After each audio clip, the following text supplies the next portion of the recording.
One of the surprises of the draft, Dillon Gabriel going into the third round to the Browns. Nathan Zagura, who's a Browns radio analyst, this was on Infinity Sports Network, why he heard the Browns liked Gabriel. I'm someone that's pro Dillon Gabriel. What do you think, or what's your understanding of why the Browns loved him so much, where you were saying after Cam Ward, he was their second quarterback on their board? Yeah, he was the target. He wins the way that Kevin Stefanski, at least in my understanding of him, wants a quarterback to win.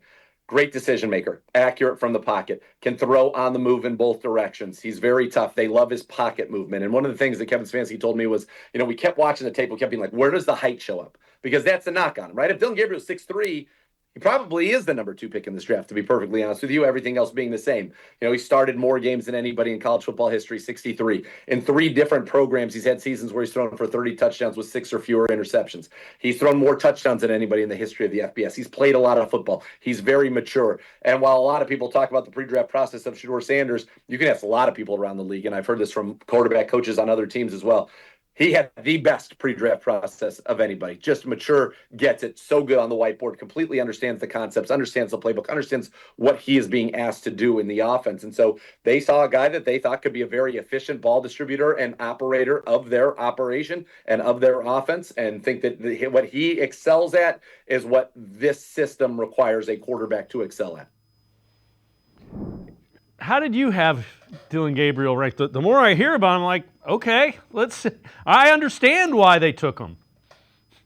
Yeah, so when I've watched Gabriel, look, I can totally understand the strengths of what he is bringing to the table. There was one point during the season where I had him as my QB3. I had him as like a top 75 type of player, somebody that you probably take somewhere around the range where the Cleveland Browns ended up taking him. Now, he was lower on my final rankings just because when I saw him at the Senior Bowl, going back to sort of what Nathan was saying, like, okay, well, where does the lack of height show up? In my opinion, it does, and it really does more of an overall arm talent than necessarily maybe height. I think that if he's 6'3", obviously he's a bigger human being. He has more muscle on him. He has a better and more ideal NFL arm.